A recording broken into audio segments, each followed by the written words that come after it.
And then I get home and my mum comes up to me and she's just like, I was watching this TV program and it was saying that if you eat too much protein, it's bad for you. And I'm like, fuck.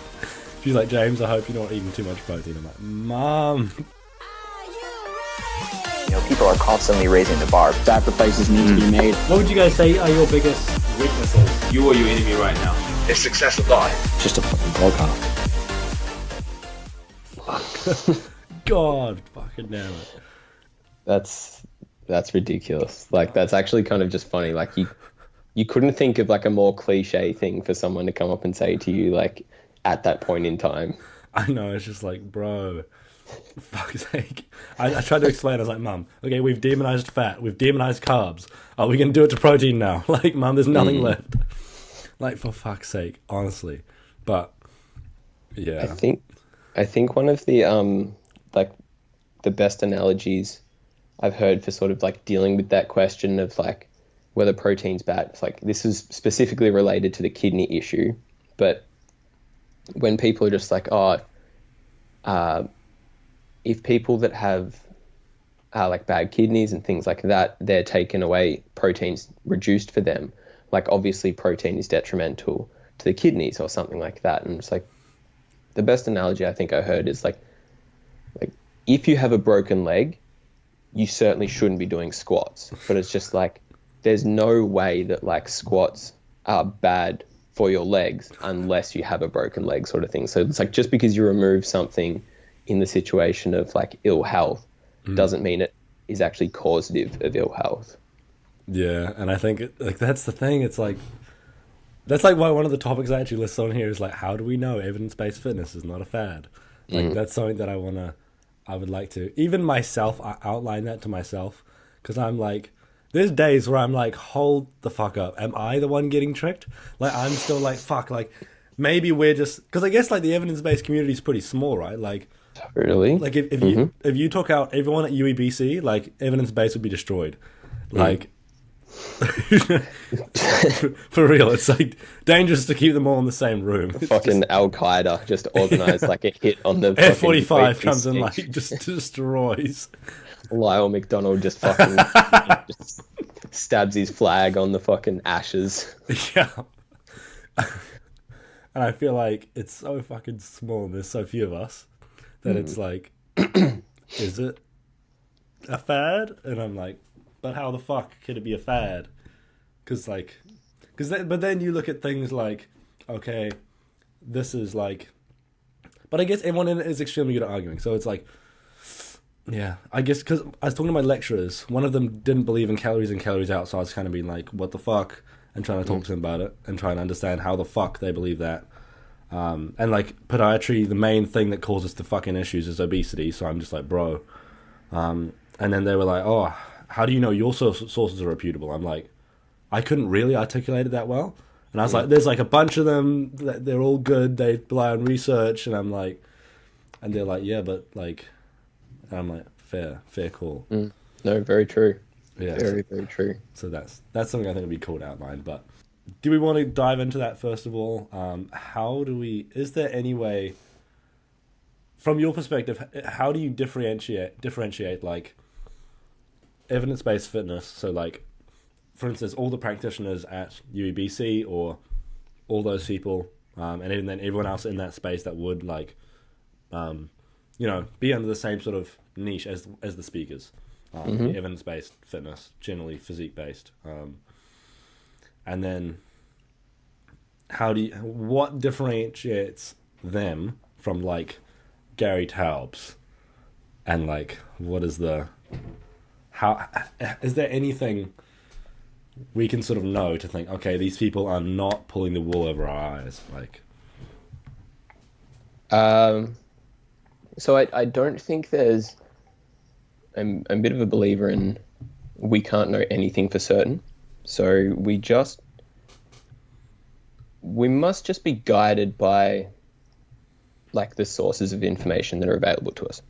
And the difference between the speakers at the UABC versus someone like Gary Taubes is that you can go and check like things that Gary Taubes has said and they appear to be blatantly wrong. And he will continue to say them, and that doesn't change. There is also incentives for him in the fact that he has sold multiple, like, New York Times selling, like, best-selling books. Now, we could say Eric Helms has sold The Pyramids, and he'd sold books out of the process as well, but there are differing shades of evidence drawn on, and the way that someone uses the evidence is probably, I guess, the two bigger factors in how we can distinguish between Gary Taubes and someone else. Thirdly is just the revision of things that someone says. So I was just speaking to one of my clients yesterday, and an example of this is they were talking about Yuval Noah Harari, the guy who wrote Sapiens, Homo Deus, and 21 Lessons for the 21st Century. I haven't read 21 Lessons for the 21st Century yet, but she was saying that he goes and corrects some of the things he may have overstated in Sapiens and things he may have misrepresented or something like that. Like, that is a very scientific mindset, very evidence-based. Like, evidence-based doesn't just rely on this could be... All right, so firstly, I'd kind of dislike the idea of the evidence-based community, but I'll come back to that. But I guess to be truly evidence-based, you not only need to utilize evidence, but also utilize evidence that should most accurately represent reality, sort of a thing. So not... an example of this might be, and I'm just going to use names because it's simpler, like Menno Henselmans is someone that is considered evidence-based, and he certainly draws on the same types of evidence that someone like Lyle McDonald, Eric Helms, Mike Israetel, all of these other sort of people that are in the same sphere. However, it is my reading of the evidence, I seem to be rather not inclined to agree with Menno's reading, I guess, is probably just like the simplest way of saying it. I was trying to be maybe too polite and politically correct there. Yeah. I don't think Menno's reading of the evidence is correct. So this is where I think the idea of an evidence-based community breaks down. Because is Menno evidence-based? Am I evidence-based if we come to differing conclusions?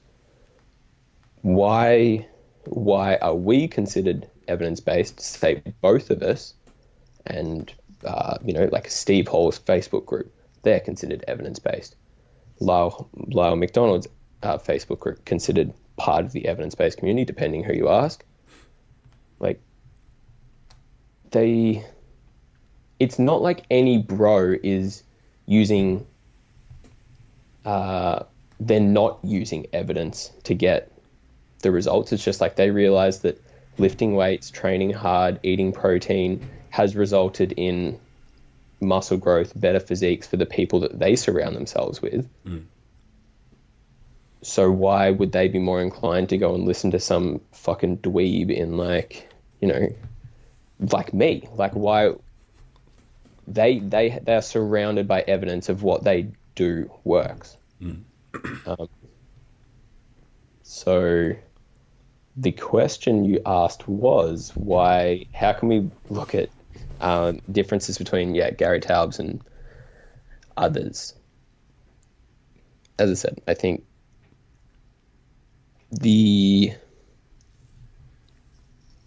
mostly the things I outlined and just the inferences you draw from evidence.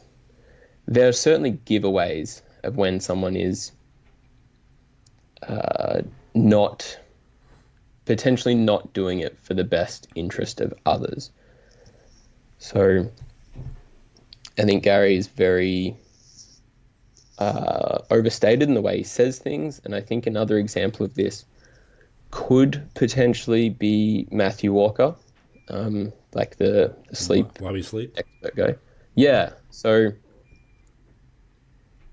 I'm certainly not a sleep expert. I'm just probably ultimately like a skeptic and can be maybe swayed in the future regarding his, like, the dude's a Harvard researcher. He's done his PhD in sleep, so there's certainly no, I'm not trying to discredit him, but it's like when you're so close to an issue, you also need to be careful of how much you value that issue. And I think he may slightly over exaggerate the excitement around sleep, or the issues that can stem up, that can pop up from sleeping too little, something like that. I'm sort of getting the danger of it, or seeming like I've heard a lot of people say in the last few months, after he sort of released this book, that you'll die if you don't sleep, basically, and the comparing it to smoking or something, or stuff like that, sort of giving it this impending doom if you're not sleeping 8 hours a night, and stuff like that. And I definitely agree there. Something that I think, and I'm assuming this is what you mean by you don't agree with Menno's interpretation of the research, is that primarily around lifting shoes? I would say just the way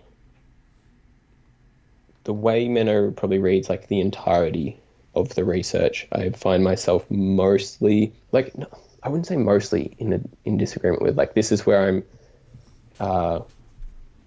There are some. He's probably the furthest from my opinion, sort of person that I actively listen to. So that is probably the best way of thinking about it. The correlation between the way we think about things is, probably 0.9. But there are a few things that I certainly disagree with. And the lifting shoes one,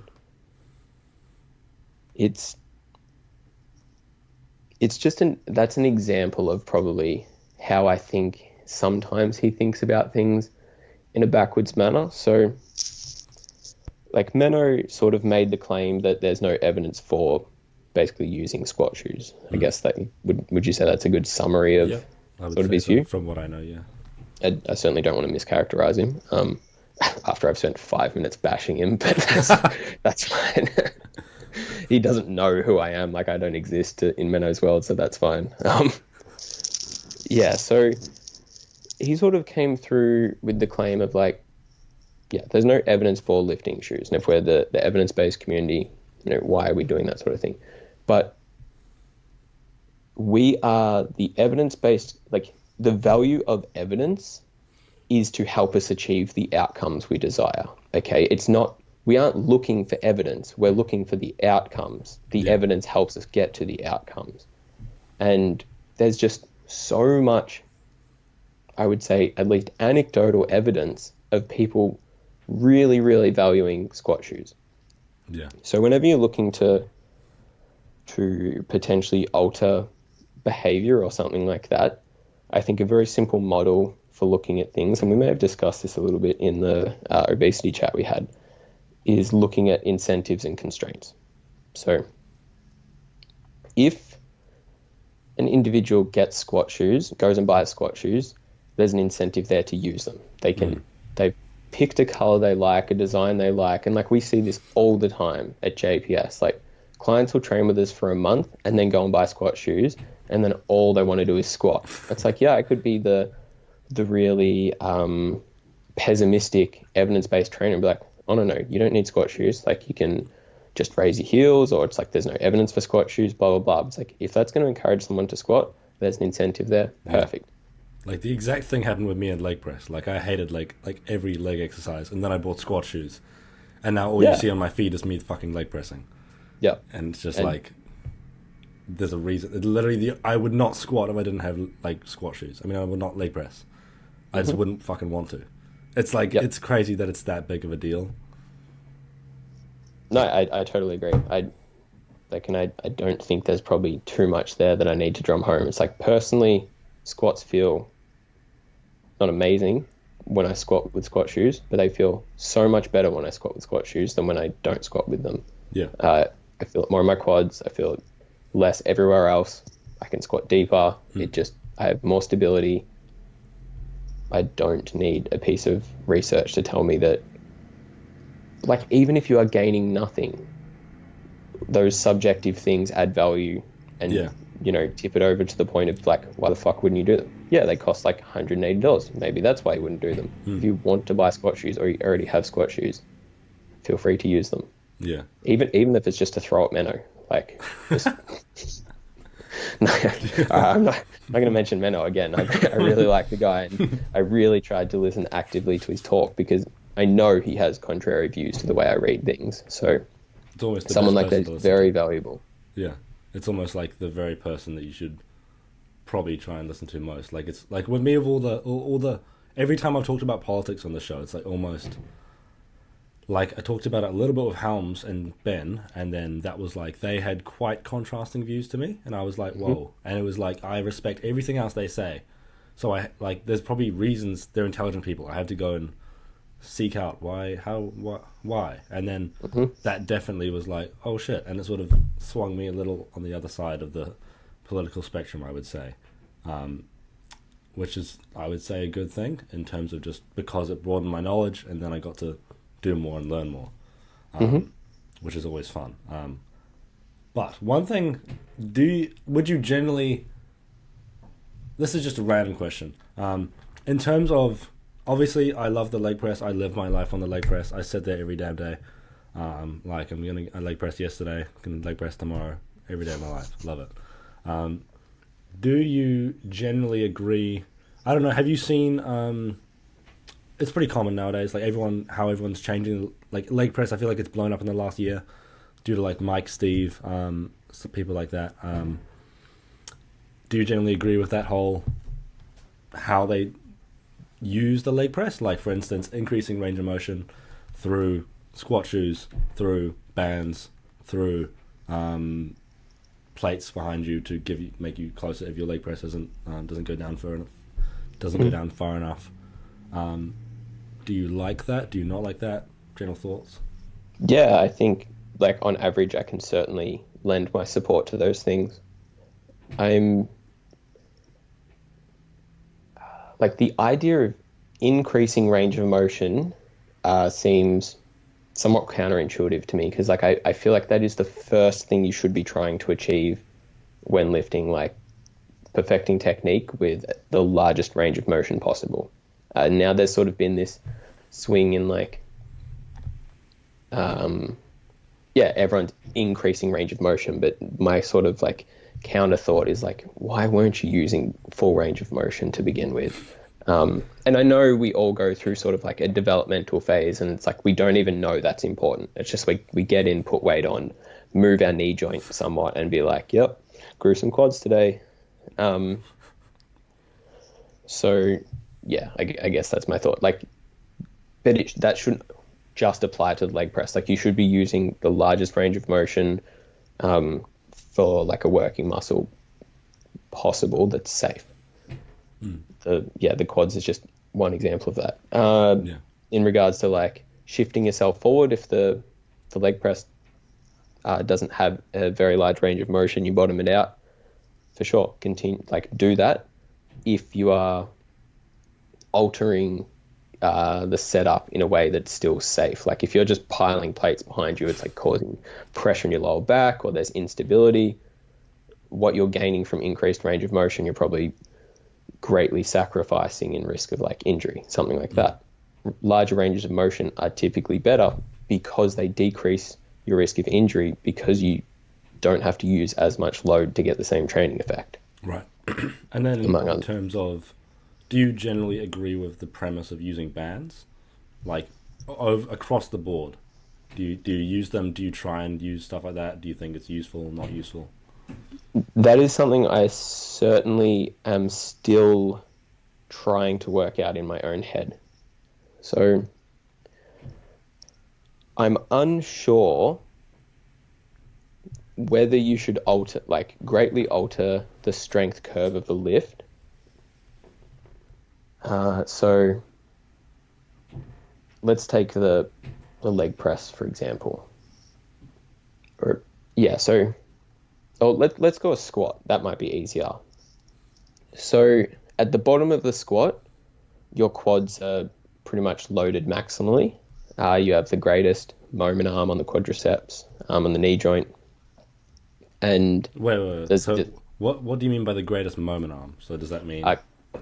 Okay, so the moment arm is basically like the plumb line, or like if you were to tie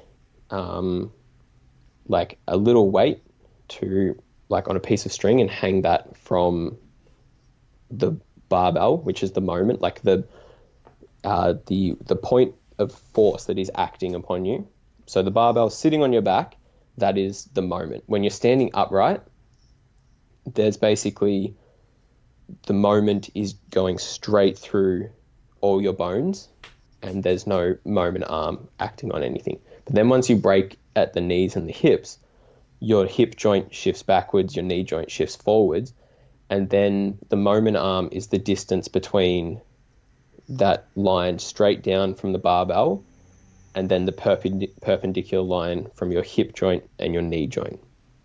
Okay, so it'd be a lot easier if I could stand up and do a squat and show everyone, but so it's effectively...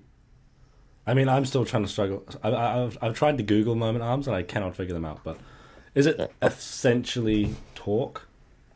So the moment arm is basically the requirement of how much torque will need to be produced at the joint. Okay.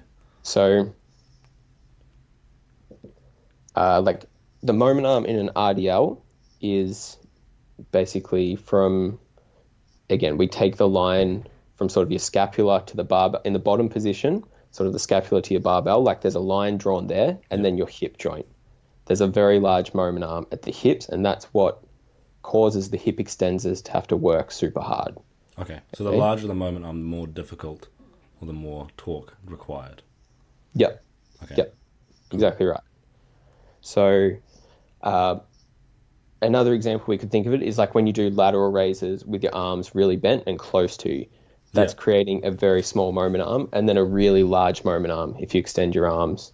And that means your deltoids have to work harder, because the amount of torque required at a joint is basically the weight lifted multiplied by the length of the moment arm. Right. If you then held like really long, like fake arms in your hands and then 1 kilo dumbbells and did it, like that would be very, very difficult. Let's say even though the total weight in your hands was 1.5 kilos each hand, but if they were 2 meters long each, that would be a training stimulus for your deltoids, without a doubt. Yeah. Because that weight multiplied by a massively long moment arm creates a lot of torque requirements. Right. So essentially, the longer the distance, the harder, regardless. So if weight was the same but distance changed, that's the main. Yeah. Yeah. And then we can even go in the opposite direction just to add some confusion. There's then muscle moment arms. So the longer a moment arm of a lift is, the harder the lift is, but the longer a muscle moment arm is, the easier it is. So if you have like your quadriceps tendon, if that attaches like 1 millimeter further down your tibia, that is going to produce more force, all other things being equal. Right. Okay, so you could take, like, this is one of the reasons why like smaller, thinner, maybe weaker, I shouldn't say weaker, lifters can lift more weight than larger lifters. So sometimes, like, there's just freaks out there, and it occurs in the really low weight classes a lot, but once you get to like IPF worlds, they're all effectively freaks. You can look at, a guy that's half someone's size, half as much muscle mass, and they're lifting the same weight for the same difficulty, right. And they may have had the same training experience, blah, blah, blah. They might be producing the exact same, even if they were producing the exact same amount of muscular force through the actual muscle, which is going to be mostly dependent on cross-sectional area of the muscle. But let's say they've got the same size muscle. If that same size muscle attaches further from the joint on one of them, that's more biomechanically advantageous, and they will be able to overcome a larger squat or a larger deadlift or something like that. Is this essentially like there's this guy in my gym who is like 3 foot, like he's literally tiny, but he can bench like 100. He's strong as fuck, but it's like, is that essentially that in action? There'd be so many factors that would play into that I don't like. From my understanding, differences in muscle moment arms accounts for about like 15 to 25% of strength variance. Right. So there's a lot to do with that. Yeah, like that's definitely a non-negligible effect. Yeah. But 20 even at the higher range of that, 25% is certainly not 100%. Yeah. So the easiest analogy for this is kind of like the spanner. Like if you attach a spanner to a bolt that you need to undo, if you held it right next to the bolt, you wouldn't be able to create a lot of torque. But if you hold it right out the end of the spanner, you don't have to produce as much force to overcome the same like torque requirement of the bolt. So the same force further out works better. Yeah, exactly right. Cool, and that's sort of how where the tendon attaches, the proximity of the tendon attaching to the joint determines how effectively your muscles can produce force. But obviously we know we can't train that, so we need to make bigger muscles. Yeah. Well, we can't train that to a degree. Bigger muscles also probably change the direction of or change the length of the muscle moment arm based on like bigger muscles sort of like shift away from the joint a little bit, sort of thing. Like a really thin small muscle can really wrap around a joint, but as the muscle gets larger and bulkier, it sort of sits off the joint a bit more, which actually improves its line of pull. Right. Enhancing the effect of the muscle moment arm. Cool. And then there was one. So I think we'll leave moment arms because I'm just. Yeah, that's fine. But I've got to stop coming on these podcasts and talking about concepts that. Well, no, that's the cool part though. But I think one last thing on moment arms. Okay. Does it has to be rotational, right? Is that correct? It's had to be rotating around a point. Is that correct? Or am I missing the point there? Like for instance, say if you have a bench, you have a barbell, and you have two 20-kilo plates. You place them right where they normally should be, or you place them both far out, or just one far out. That's kind of what I mean. Because then the barbell can rotate, if you get what I mean. Mm-hmm. It's being held around one point. Does that make sense? Am I correct? Are you confusing this with torque? So yeah, for sure, 100%. Yeah. Okay, so yeah, torque is sort of like a rotational force around a joint. The moment arm is just the length of distance between the moment and the axis of rotation or the joint. And yeah, I think it's probably simpler if we just steer clear of this conversation. We should probably make these videos, not podcasts. Yeah. But so what was the original question? We were explaining squats and bands. Okay, yes. So you add bands to a squat and basically your quads don't need to do a lot at the top of the movement, okay? It's relatively easy to stand there. Or like even if we take the top of the squat out, we go a third of the way down. Like this is why people quarter squat, because it's so much easier to do the top quarter than the bottom quarter. Although the weight is the same, the moment arm is greater and the force required is greater. So it's most definitely harder. So I'm not sure whether making the easy portion of the lift harder is actually beneficial, because whenever you do something, there's a trade-off. So if we add bands, that makes the top harder, fatigues us more, and means we probably can't do as many reps that get us to the bottom. Okay, so it's like if you could do 8 reps of normal squats with 100 kilos, if you put a light band on, say heavy band, whatever, maybe you could get 4 or 5 reps with 100 kilos and a band. And it's not made the bottom portion of the lift any harder because the band, let's say, isn't producing any force there or restricting it. But as you get to the top, it's fatiguing you to a greater degree through the top of the movement. Now, what we need to look at is something that like Mike Israel is now to bring into the evidence-based community or whatever. Is that a worthwhile stimulus to fatigue ratio? Right. What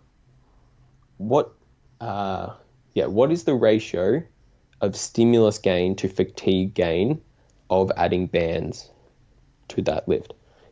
It's my thinking, and probably just like the lens that I look at basically hypertrophy research through, is that longer muscle lengths and training the muscle through a more elongated range of motion seems to be more stimulative than training it through a shorter range of motion. All other things being equal on average. So I guess ultimately what I'm saying is I'm not sure you're better off making the easy portion of the lift harder if it reduces how many times the amount of time, you can get down to the more stimulative portion of the lift. And yeah, while it increases the stimulus of the top portion of the lift, I'm just not sure that's a worthwhile trade-off. I think you'd be better off just training the quadriceps in a shorter muscle length by doing like leg extensions or something like that. Right, okay. And then, right, so, and that again would apply for, like leg press if you banded it at the top to make it lighter at the bottom. Same thing would apply? It doesn't necessarily make it like lighter, so just lower resistance. Just to it.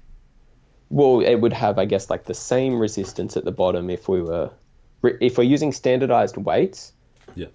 So, and you're just adding a band to make it harder at the top, right, or you're actually having to reduce the weight when you add the band. That's obviously making it easier at the bottom and still somewhat harder at the top.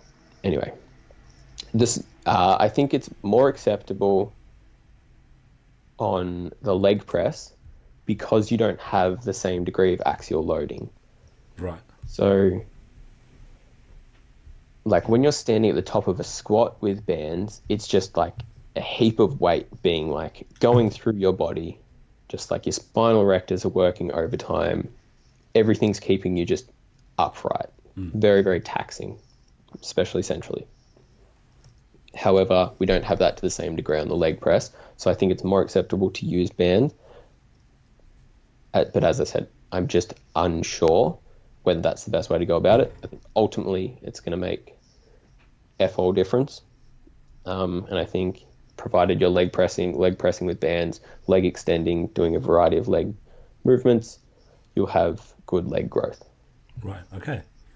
That has made me rethink my next mesocycle somewhat. Because I've been doing just banded leg press. I mean, I think it still applies. I think what you said still applies quite well. And I think I'm still doing it fine because essentially, in terms of adherence, I don't think I could or would want to leg press twice a week without bands just because I'd be too scared to almost, just because of my lower back, just because I'm such a cripple. But it's like, yeah, I think for me, and I think for people in my position, I feel like it's a decent idea, but I can definitely, I mean, I'm still trying, obviously, like when, like, throwback to like 3 months ago or whenever, when we went over the mechanisms of muscle hypertrophy, I didn't even know what those were before the podcast. So it was like, I'm still learning a lot of this shit, but that's the cool part. But yeah, so essentially the crux of what you're saying is, let me know if I get this horribly wrong, you want that hardest portion of the lift. You don't want it to be so smooth. I guess what I'm trying to say is, hardest portion being like when the quadriceps, etc., are the longest. Yeah, hardest probably isn't the right word, because we can make everything super hard, but I just, no homo.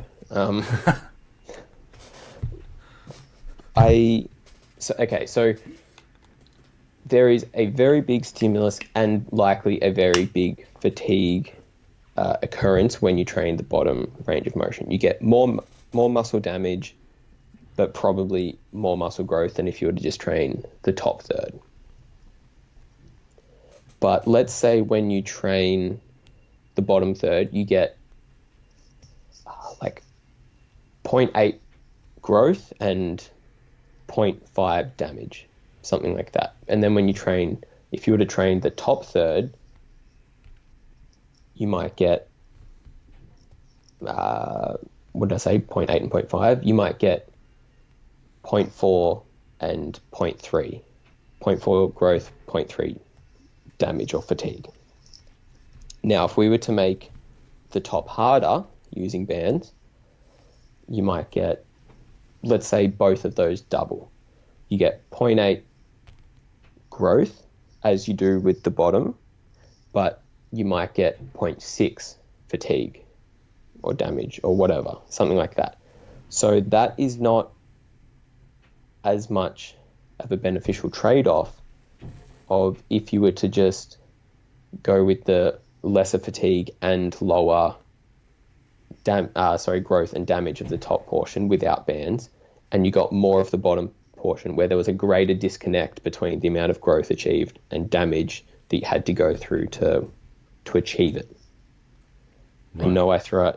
I know this is very difficult to all sort of comprehend and soak in, but what we're looking for is the portion of the lift that gives us the greatest disconnect between benefit to positive disconnect between benefit and the trade-offs of it. Cool. So I'll see if people can absorb that. I'll see if I can absorb that. I think we should touch on a lighter topic. So okay. I noticed you did a post there a while ago. I thought it was quite an entertaining post. Thought it was quite funny, but also educational, which was cool. You know what post I'm talking about? The science behind. And let me know how much you want to talk about this, because I don't want to, put you in jail or whatever. Let's just say, theoretically. Okay. I'm a big fan of the sort of, Rick and Morty, alternate universe, multiverse kind of thinking. So if you were to go into an alternate universe where someone might be called Lyndon Purcell, and he hypothetically ingested some illicit substances, if he was at a rave or a techno event, he may have also put up a post on his Gram Insta that basically, okay, I'm going to stop talking like that. Basically outlined it. Well, let's go back to the first point. That's kind of the key of science communication, I think. The sort of like the science sneaks up on you. You don't want to just be, and I'm not saying I'm a good science communicator, but I was trialing something. And a lot of people found that interesting. And there was a lot of science in that post. Yeah. So the key to, at least from my understanding, for science communication is to, make people interested and not just lead with the here's science, fucking take it. Yeah. Bend over and take the science. The science is everything. It's like people need to be interested and they need to see the value in it. And so I basically made a post regarding how illicit substances like party drugs kill brain cells. So a quick recap is you take a substance that has an active compound and it causes a greater release of neurotransmitters than what would typically be released. Neurotransmitters are just the chemical messengers that communicate between neurons. So when a neuron fires, there's an electrical signal, and then between neurons there's a chemical signal. So we have a presynaptic neuron and then a postsynaptic neuron, which is basically just like neuron 1 and neuron 2. And for the message to get across, we need to release neurotransmitters from neuron 1, and they then need to go and bind to neuron 2. When enough neurotransmitters bind to neuron 2, some kind of threshold is reached, and then that neuron either fires or doesn't fire. Again, depending on lots of different things. Okay, so I made the post that you take an active compound in an illicit substance, and this causes a very large release in certain neurotransmitters, predominantly like serotonin, dopamine, norepinephrine, things like this. What happens is, let's say the typical neuron, I'm sorry, I'm going to throw out numbers again, but it's just sort of easier to do it this way. Typically, neuron 1 releases 10 units of serotonin, and it typically results in 8 units of serotonin making it their way into the neuron number 2, binding and getting that message across. So there's sort of like an 80% conversion rate, sort of, because everything sort of just bounces around, like ultimately in the universe. It's like things don't necessarily know where they're going. It's just they bounce around, okay? So it's like there's no guarantee that of 100% efficiency. They're not all going to end up perfectly attached and binded to the second neuron. Okay, so let's say you then go and take MDMA, and this causes a massive surge of serotonin, dopamine, things to be released. One of your serotonin neurons, instead of releasing 10, resulting in about 8 binding, it releases 40 units of serotonin or something like that. Now, let's say we then get up to 20 units of serotonin binding. So we've dropped from 80% efficiency down to 50. So now we've got 20 units of serotonin binding to the second neuron and 20 units of serotonin just floating around in the synaptic gap between the two neurons. Eventually those units of serotonin make their way back to the first neuron and need to be broken down. When there's such a large degree of neurotransmitters that weren't utilized that need to be broken down, like with metabolism, there's always the cause of reactive oxygen species, free radicals, things like this. However, when basically metabolic rate or energy or things that need to be done really quickly, there's more waste product sort of a thing. It's like if you go into your kitchen and you've got to make a meal in 3 minutes before you get out the door, you're going to make more of a mess than if you had an hour. Yeah. So because there's such a cascade or a large amount of serotonin neurotransmitters that weren't binding, because now you've just filled the second neuron up, so many have come back and they all need to be broken down. Because there's so many of them, it creates a lot of mess ultimately, and then this mess basically interferes with the neuron's ability to produce ATP, and when it stops being able to produce ATP, it dies. So now what you've done is you've killed a serotonin producing neuron, and basically you now have less serotonin in your brain, or less capacity for serotonin, things like this. That's obviously not a good thing, because serotonin it's known as like the happiness kind of neurotransmitter. It's much more complex than that, but I think that is a very rudimentary understanding of how party drugs kill brain cells. Is this the general premise behind why you will like crash, or why if you take a decent amount you will have a shitty time? Or I'm assuming that's maybe a different mechanism, or is this the premise to like serotonin syndrome? Except obviously different drugs, I believe. Yeah, so like I guess this is, I think what you're referring to is like what's known or what I've heard is known in the drug taking community as a calm down. So ultimately it's like, if you've released a ton of serotonin like exogenously stimulated serotonin, your body's like, all right, we are satisfying our serotonin needs here. I'm going to stop producing serotonin to the same degree. And then all of a sudden, 12, 16, 24 hours later, whatever, depending on how much you've taken, your body has stopped producing serotonin, and all that exogenously stimulated serotonin has cleared, and you're left with kind of like a recovery gap, pretty much. That takes a while to that you take a while to go through before your body starts producing more again. So that's sort of like on the acute sense.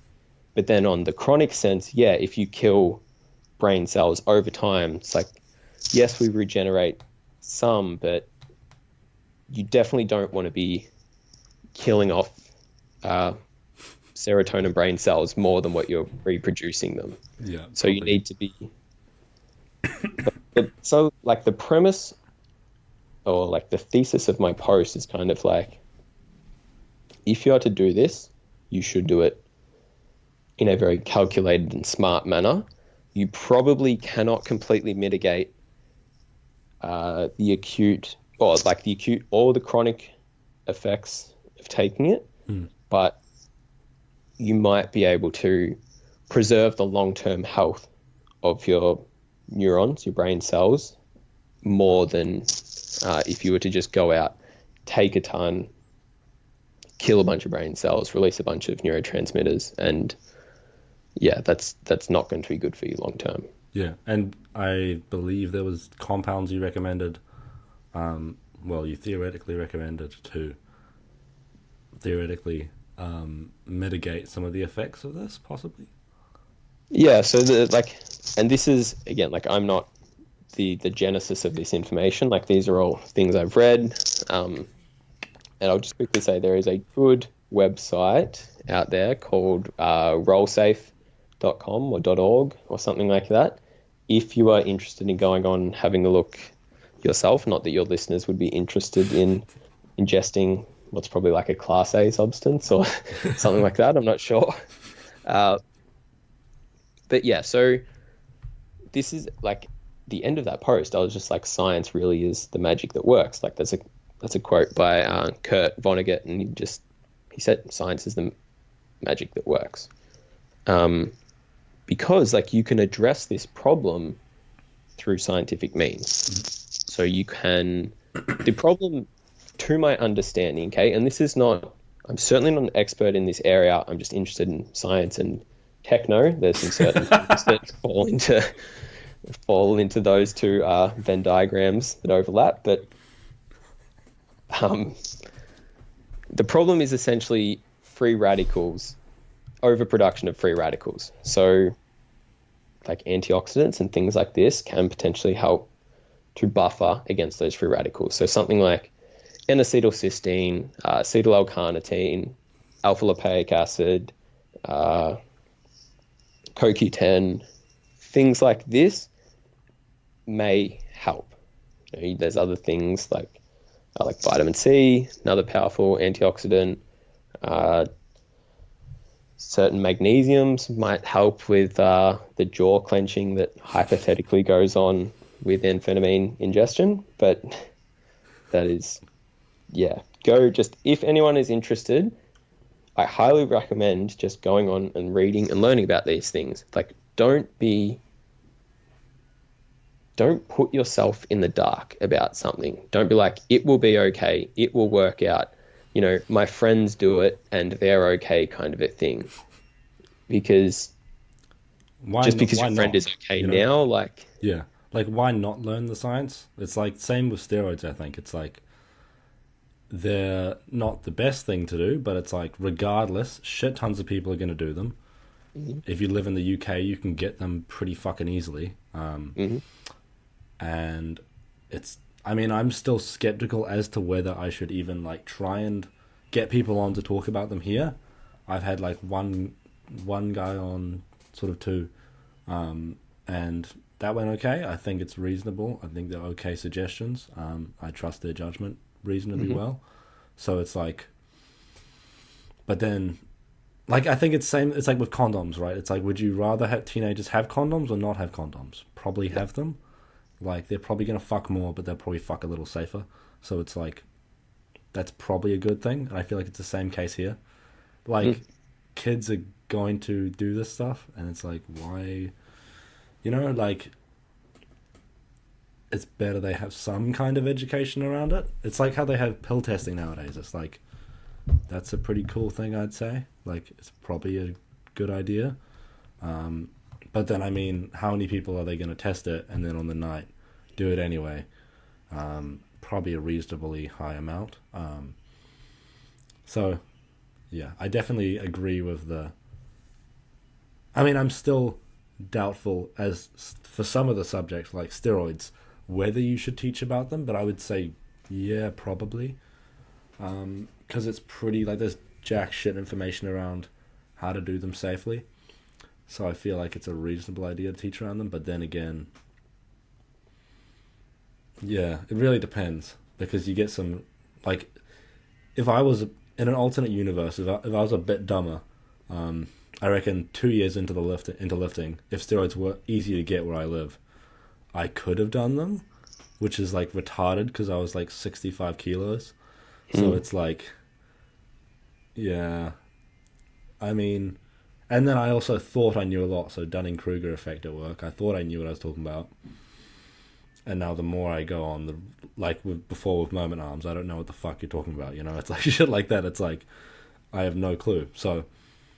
And a good portion of that could be just due to my very poor explanation of it. Like, don't... Well, no, every time I have tried to understand moment arms, it has been like, what the fuck? Like... like...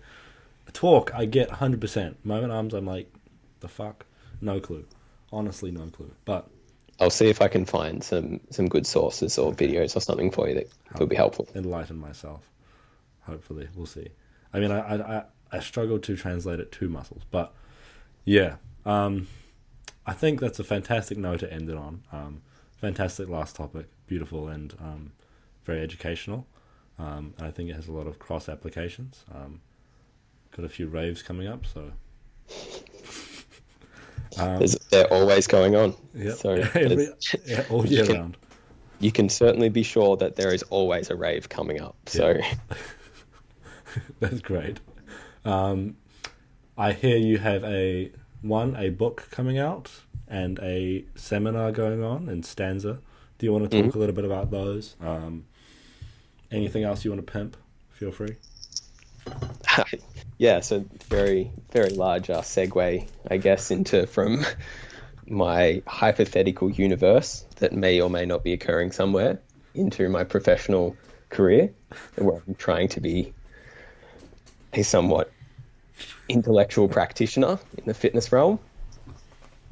So yeah, myself, Jacob, Steve Hall, and Pascal Floor, or however you actually say it, have put together a book on contest prep. I know the market is somewhat flooded with these now. I wouldn't say flooded. Like, good information should be put out more, regardless of whether there's already good information out there. Like, we need to improve the ratio of good to bad information. That's what we're attempting to do. Yeah.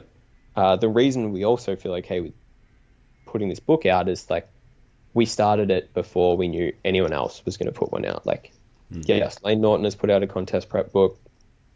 Peter Fitchen and I think Peter Fitchen and Cliff Wilson have also put out one. There's, as I said, but we started this before they came out. It's just we got sidetracked, and not that that matters anyway. But it is basically the entirety of the coaching knowledge regarding contest prep that all of us have. We've put into a book. I think it is well written. I think it is educational, and we tried to write it in a way that it would be informative for a coach or an athlete to read.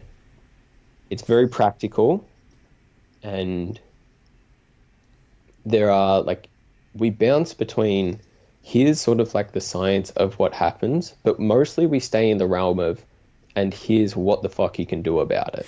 Like, Jacob wrote an awesome piece on just like, you know, testosterone going down, like metabolism just in general going down, like mood dropping, and just a bunch of practical things, just like, you know, maybe there's 5 strategies for each negative of contest prep of ways to deal with it. And it's like, that's very practical and useful for a coach or an athlete. Like, if you're an athlete, you can be like, sure, I'm going to do those things. If you're a coach, you can be like, man, so-and-so struggling with like social withdrawal.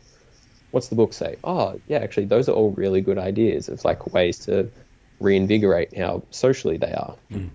So we're sort of like launching the book when we do we're doing like a seminar sort of to celebrate the launch of the book. So we're doing that at Stanza Fitness in Bath on the 14th of July. I believe it's the 14th, something like that. You can find that information, you know, on any of the big socials, like go to Jacob's, Pascal's, Steve's, anyone, or Stanza Fitness, of course. Or Hot and Dangerous. Hot and Dangerous, yeah. Go and check out the post that doesn't exist, if you like, regarding substance also. Yeah, so that's ultimately those 2 things. And are there tickets still available for that, or is it booked? Or so we've certainly had a lot of people that are interested, but there are certainly tickets still available. I think they'll be available sort of up until the day, or until Mr. Stanza Fitness himself is like, no, we've got the gym, we can't pile any more people in here. So yeah, tickets are still available. Like, if you're in the area, it would be awesome to meet anyone that wants to come down. Yeah, I think that's cool. That's what I need to say on the topic. And then one last thing, any any predictions for tomorrow? Tomorrow is a big event for you. I know there's been a lot of hype leading up to this. Yes. Any predictions? Any last words? Like, my 2 big predictions will be a victory to myself and Martin crying. Like, it's as simple as that. Martin cries probably 6 or 7 times a week already. So maybe we'll get, maybe he'll cry twice tomorrow. Like, sometimes he just walks in, I smile at him, and I'm like, hey, Mardo. And he just bursts into tears because he knows just how inferior he is to me. Like, I think it must be very overbearing for him to have to work in the same, you know, workplace as myself. I'm, you know, quite the alpha male. I'm a very dominant human. My IQ might be in the, you know, the low 2000s, but Martin, no, it's gonna be a very, very fun day. I look forward to it. I think I've got him covered. We were supposed to weigh in at under 80 kilos.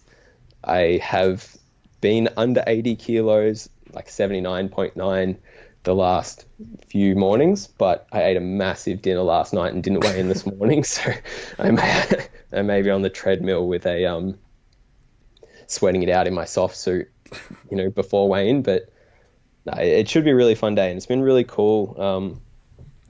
Yeah, just the sort of like the excitement that is generated around like JPS, and just even like a little bit on the socials. Like, it's just fun to do these. The promotions have been quite funny. Yes, like, I'm not even there, but I mean, I couldn't make it for UEBC, but this might just be the one.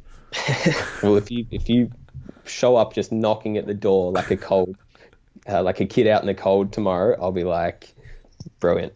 I'm just imagining that I'm about to warm up for my bench, and you're just like standing there at the window, right? Can I come too? And then this might literally be out tonight. So where can people find this intense battle? So I'll be focused on lifting just 1 more kilo than Martin tomorrow, but I presume we've had lots of people ask for like live streaming and stuff like 100%. I would literally sit down and watch.